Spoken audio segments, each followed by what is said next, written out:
Bismillahirrahmanirrahim. Assalamualaikum warahmatullahi wabarakatuh. Bagaimana kabar anak solih dan solihah? Semoga semua dalam keadaan sehat walafiat.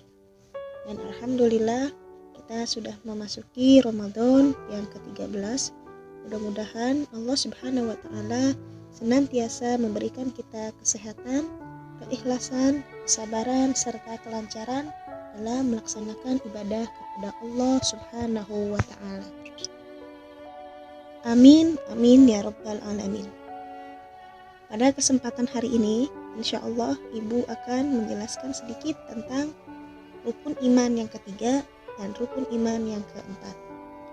Rukun iman yang ketiga yaitu iman kepada kitab-kitab Allah. Beriman kepada kitab Allah artinya meyakini bahwa Allah telah menurunkan wahyu kepada Rasul-Nya yang berisi pokok ajaran agama. Dari isi kitab tersebut, manusia diperintahkan untuk mengamalkannya.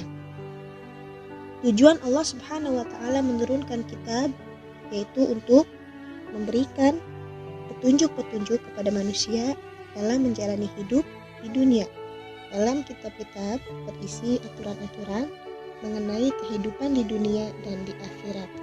Allah Subhanahu wa taala telah menurunkan 4 kitab melalui malaikat Jibril alaihissalam kepada para nabi dan rasulnya. 4 kitab tersebut yaitu kitab Taurat, kitab Zabur, kitab Injil, dan kitab suci Al-Quran. Kitab Taurat yaitu diturunkan kepada Nabi Musa alaihissalam. Ada beberapa isi pokok dari kitab Taurat yaitu perintah untuk mengesahkan Allah, larangan menyembah patung atau berhala, perintah menghormati kedua orang tua, larangan membunuh sesama manusia, larangan berzina, larangan mencuri, dan larangan menjadi saksi palsu. Yang kedua yaitu kitab Zabur. Kitab Zabur diturunkan kepada Nabi Daud alaihissalam.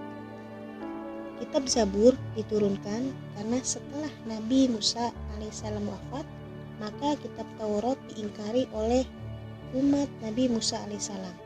Maka kitab Zabur ini sebagai pengganti sekaligus melengkapi ajaran-ajaran yang ada pada kitab Taurat. Pada kitab Zabur tidak mengandung hukum-hukum dan syariat. Hal ini karena Nabi Daud alaihissalam diperintahkan oleh Allah Subhanahu wa taala untuk mengikuti aturan yang dibawa oleh Nabi Musa alaihissalam dalam kitab Taurat. Yang ketiga yaitu kitab Injil.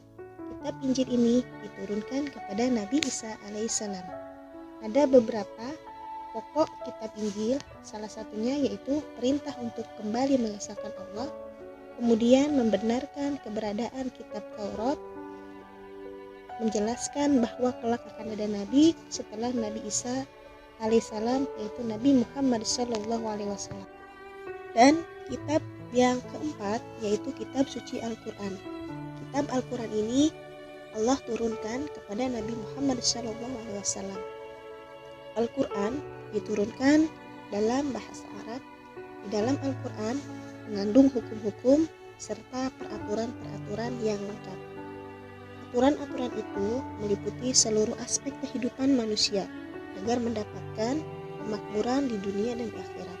Al-Quran diturunkan untuk semua umat manusia, bukan untuk sebagian kaum saja. Al-Quran terdiri dari 30 juz, 114 surat, dan 6.666 ayat. Ada beberapa isi pokok kitab Al-Quran, yaitu berisi tentang akidah atau keyakinan, kemudian berisi tentang hal-hal yang berkaitan dengan keyakinan kepada Allah, seperti mengesahkan Allah, meyakini malaikat Allah, dan meyakini hal-hal yang gaib. Al-Quran juga berisi tentang akhlak atau budi pekerti, berisi tentang ibadah, berisi tentang muamalah, berisi tentang sejarah, dan berisi tentang kisah-kisah dari orang-orang terdahulu. Rukun iman yang keempat yaitu percaya atau iman kepada Rasul-Rasul Allah. Iman kepada Rasul-Rasul Allah artinya meyakini adanya manusia yang telah dipilih oleh Allah Subhanahu wa taala sebagai utusannya. Seseorang tidak dikatakan mukmin jika meragukan atau mengingkari adanya Rasul-Rasul Allah. Allah mengutus rasul-rasulnya untuk menyampaikan ajaran kepada seluruh umat manusia. Selain itu juga memberi berita gembira tentang adanya surga bagi orang-orang yang beriman dan beramal soleh. Juga memberikan berita duka tentang neraka bagi orang-orang yang durhaka. Dalam menjalankan tugasnya, para rasul dikaruniai kekuatan dan kesabaran yang luar biasa, bahkan seolah tidak mengenal lelah dan putus asa. Para rasul juga tidak mengharapkan upah atau bayaran dalam menyampaikan ajarannya kepada umat manusia. Allah Subhanahu wa taala berfirman dalam surat An-Nahl ayat 36, A'udzubillahi minasyaitonirrajim. Bismillahirrahmanirrahim. Walaqad ba'atsna fi kulli ummatin rasulan an i'budullaha wajtanibut taghut. Yang artinya, sesungguhnya benar-benar kami telah mengutus pada setiap umat seseorang rasul yang menyampaikan, beribadalah kalian kepada Allah dan jauhilah taghut. Agama Islam tidak membedakan penyikapan terhadap rasul-rasul Allah. Semua adalah utusan Allah Subhanahu wa taala. Rasul-rasul Allah adalah orang yang terpilih dari kaum laki-laki sesuai dengan kehendaknya. Jumlah nabi dan rasul yang wajib kita ketahui yaitu ada 25 nabi. Insyaallah di sini Ibu akan memberikan sedikit nazoman tentang nabi dan rasul yang 25. Bismillahirrahmanirrahim.